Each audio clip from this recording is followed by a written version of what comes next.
हमारे यहाँ जुमलों में ही बोला जाता है। मोटी काट देंगे, अरे ये हमारे यहाँ जुमले ही हैं। और मैं इसके लिए कम से कम 50 बार माफी मांग चुका हूँ, एक बार और मांग लूंगा। मोदी जी प्रधानमंत्री हैं, देश के बड़े नेता हैं, मैं एक बार और माफी मांग लूँ, मैं छोटा नहीं हूँगा। लेकिन क्या राहुल जी को गाली देने वाले लोगों से मोदी जी के अंदर है कि राहुल जी को जो गाली देते हैं, जो सोनिया जी के बारे में अपशब्द बोलते हैं, जो इनके और नेताओं के बारे में अपशब्द बोलते हैं, वो एक बार भी ये कह दे कि साहस कर लें? मतलब आप मोदी जी से नफरत नहीं करते ना? नहीं, नफरत कैसे, प्रधानमंत्री हमारे, नफरत क्यों करेंगे भाई? वो बयान दिया था, देखिए, और जिस बयान नहीं था, जिस मुद्रा में बयान नहीं था, वो बयान था, वीडियो वायरल, वो बयान नहीं था, वो वीडियो वायरल हुआ है आपका? नहीं, वो बयान नहीं। आप स्पीच अच्छा एक बात सुनिए, मैंने कोई गलती की, उसकी मैंने माफी मांग ली, आप उसे बार बार क्रोध रहे हैं, और जो गलती पर गलती करे जा रहे हैं, गलती पर गलती करे जा रहे हैं, उनसे कोई सवाल नहीं। आपने माफी मांग ली, बिल्कुल सही है। तो फिर उसके बाद मैं उसका स्वागत करता हूं, फिर उसका बंद कर दीजिए ना। नहीं, देखिए, और इस पर चर्चा मैं बता रहा हूं क्यों जरूरी।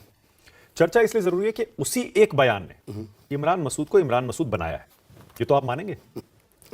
गलती हुई, माफी मांगी, मैं उसका स्वागत करता हूं, तारीफ करता हूं आपकी। लेकिन आप जो आज बने हैं ना नेता, उसी बयान की वजह से बने हैं, मान लीजिए। आपको इतनी पॉपुलैरिटी, लोकप्रियता, बदनामी, मशहूरी जो भी मिली उसी बयान की वजह से मिली। मैं पिछले 30 साल से सार्वजनिक जीवन में हूं। सही है।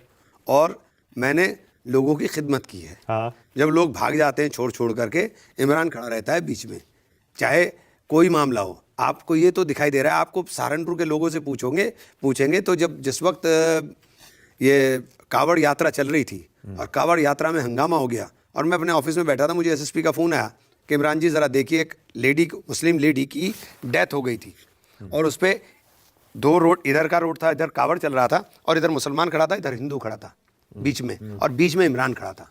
ना पुलिस थी ना कोई और था, अकेला खड़ा था लाठी लेकर के, और हालात संभालने के लिए। जी, हालात संभालने के। पुलिस नहीं थी उस वक्त, वहाँ पुलिस नहीं आई थी। कब की बात है ये?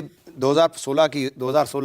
ओके। और 2016 में जब मैं वहाँ खड़ा था, ठाकुर साहब, हमारे एक ठाकुर थे, डीके ठाकुर, वो एसएसपी थे, उनका फोन आया था मेरे पास। मैं तो बैठा था ऑफिस में, मैं दौड़ कर गया, और जब मैंने वो मामला, क्योंकि बड़े मुसलमान लड़के उग्र हो रहे थे, और इधर कावड़ के चल रही थी, वो बेचारे सारे बाहर के लोग हैं, वो यहाँ के थोड़े ही थे।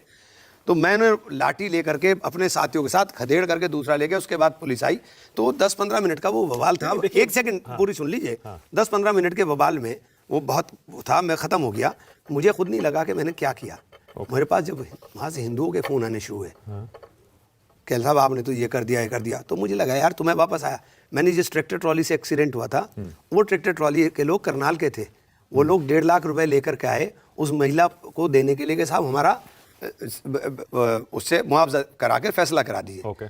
तो उन लोगों ने उन पैसों को लेकर यहाँ माथे पे लगाया, कहने लगे आपकी श्रद्धा है, लेकिन आप जिस कार्य के साथ जा रहे थे, आप उस कार्य से जाओगे। वो ट्रैक्टर ट्रॉली के खिलाफ ना मुकदमा लिखवाया गया, ना उनके खिलाफ कोई कार्रवाई कराई गई, और वो पैसा उनको वापस दिया गया कि हम अपने शहर के ऊपर ये बदनामी का दंश नहीं झेलेंगे। ये हमारे शहर की सभ्यता है। नहीं, वो तो देखिए, अब आपको 4 लाख 2 लाख वोट मिल रहे हैं, तो मैं तो ये तो कहूंगा कि इलाके में आपको सपोर्ट तो मिलता ही है, इसमें कोई डाउट नहीं है। लेकिन अब बीजेपी उस बयान को छोड़ेगी थोड़े।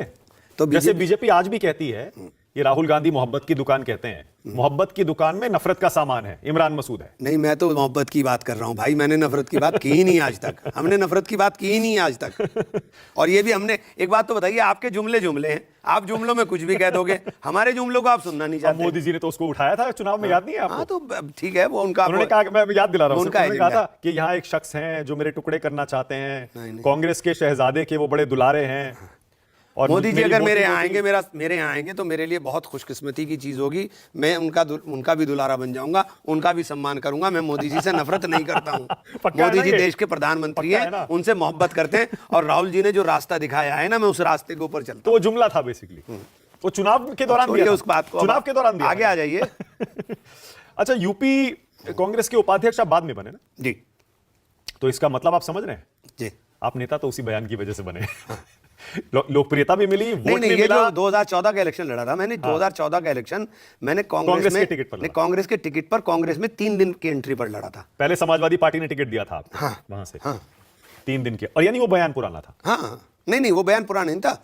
हाँ, वो बयान पुराना था। वो तो बयान 7 सितंबर के बाद का था ना, 7-8 सितंबर के बाद का। मैंने मार्च में एंट्री की थी कांग्रेस में। पर जिंदगी तो आपकी बदली ना उस बयान के बाद, ये तो आप मानेंगे ना? बदली नहीं बदली? मोदी जी की मेहरबानी है। जब जेल गए थे, एक आखिरी सवाल है, उसके बाद आगे चलेंगे। जब जेल गए थे इस केस में इमरान मसूद, तब अंदर कभी विचलित हुए थे? लगा था यार पता नहीं ये क्या हो गया, अब आगे क्या होगा क्या नहीं होगा? देखिए, डर मुझे लगता नहीं, डरता नहीं हूँ मैं, अल्लाह से डरता हूँ, इसलिए डर नहीं मुझे लगता है। जो होगा अल्लाह जो बेहतर करेगा। इतने चुनाव हारने के बाद भी मैं विचलित नहीं होता हूँ, मैं फिर भी आज भी मैं 18-19 घंटे काम करता हूँ। तो ये एक आदमी एक इलेक्शन हार जाए, 2 इलेक्शन हार जाए तो तीसरे इलेक्शन में ढूंढे नहीं मिलेगा आपको। मैं 4 इलेक्शन हार चुका हूँ, उसके बावजूद मैं उसी दम के साथ हूँ मुझे, और मेरा वोट टूटता नहीं है, मेरा वोट फिर मेरे साथ है। जहाँ मैं जाता हूँ पूरा वोट अपनी पोटली भरकर अपने साथ ले जाता हूँ, फिर वापस ले आता हूँ। तो कुछ तो बात होगी, ये सब अल्लाह का करना है ना, मैं डरता नहीं हूँ। मोदी जी को मैसेज तो भेज दीजिए एक बार, क्या? माफ कर दीजिए, हो गया आगे बढ़ते हैं। वो माफ कर दें मुझे, गलती उन्होंने थोड़ी ना की, उन्हीं गलती की तो हमने कह की। रहा हूं कि आप मैसेज भेज देते। अब मोदी जी राष्ट्रीय चैनल क्या मोदी जी देखते नहीं, उनको तो पता है। ये भी कह सकते हैं ना कि आपने अपने डगमगाते करियर में ये सोच लिया और आपको एहसास हो गया कि भैया आप कांग्रेस में ही जाना सही रहेगा, क्योंकि बाकी कैरियर तो जगह देखिए, कांग्रेस में जाना मेरा कोई कैरियर की वजह नहीं है सिर्फ। हाँ। मेरा प्रियंका जी के साथ और राहुल जी के साथ, और मुझे एक ख़ास तौर से लगता था कि मैंने शायद प्रियंका जी, चूँकि जो पार्टी मैंने 2022 में छोड़ा, वो मैंने शायद प्रियंका जी के साथ बहुत गलत किया और मुझे दिल से रिग्रेट था। मैंने कभी उस बात को छुपाया भी नहीं, और उन्होंने मुझे बहुत भरोसा दिया और बहुत भरोसा किया उन्होंने, और रोका भी होगा। हाँ, रोका भी बहुत, मतलब मुझे बहुत तकलीफ, मैं जिसे अंतर आत्मा कहते हैं ना, कि जब आदमी का कोई गलत होता है आत्मा कचोटती है, तो मेरी आत्मा मुझे बड़ी कचोटती रही हमेशा। गए क्यों थे, ऐसा क्या हो गया था, बताइए तो सही। बहुत सारी मजबूरियां होती हैं, उनके ऊपर क्या चर्चा, अब छोड़िए, अब ये तो बात हो गई। अब तो भाई आपको या तो कांग्रेस पार्टी टिकट ना दे रही हो। नहीं, कांग्रेस ने मुझे बहुत दिया। देखिए, कांग्रेस ने मुझे देने में कमी नहीं रखी है। मजबूरी में तो नहीं आना पड़ा कांग्रेस में वापस? देखिए, कांग्रेस की हालत आपको यूपी में पता ही है। देखिए, मजबूरी में कोई रिश्ता नहीं होता है, मजबूरी में कोई रिश्ता नहीं होता है। मजबूरी में तो घर भी बैठ सकता हूँ, मजबूरी में तो आप है ना कि मेरे पास कोई रास्ता नहीं, मैं इंडिपेंडेंट हो जाऊँ या मैं दूसरा ऐसा रास्ता अख्तियार कर लूँ। मजबूरी कुछ नहीं होती है। देखिए, पॉलिटिक्स में जब आप हैं तो आपके लिए मजबूरी कोई नहीं है, लेकिन मोहब्बत है। कांग्रेस के साथ दिल से मोहब्बत है, दिल से। आपको लगता है कांग्रेस नहीं छोड़ी होती तो आज राज्यसभा में बैठे नहीं, राज्यसभा का हारने के बाद? नहीं, राज्यसभा का कोई इशू नहीं है। देखिए, राज्यसभा का कोई इशू नहीं है, वो मुकद्दर की चीज़ है, जब जिसके मुकद्दर में होता है उसको मिलता है।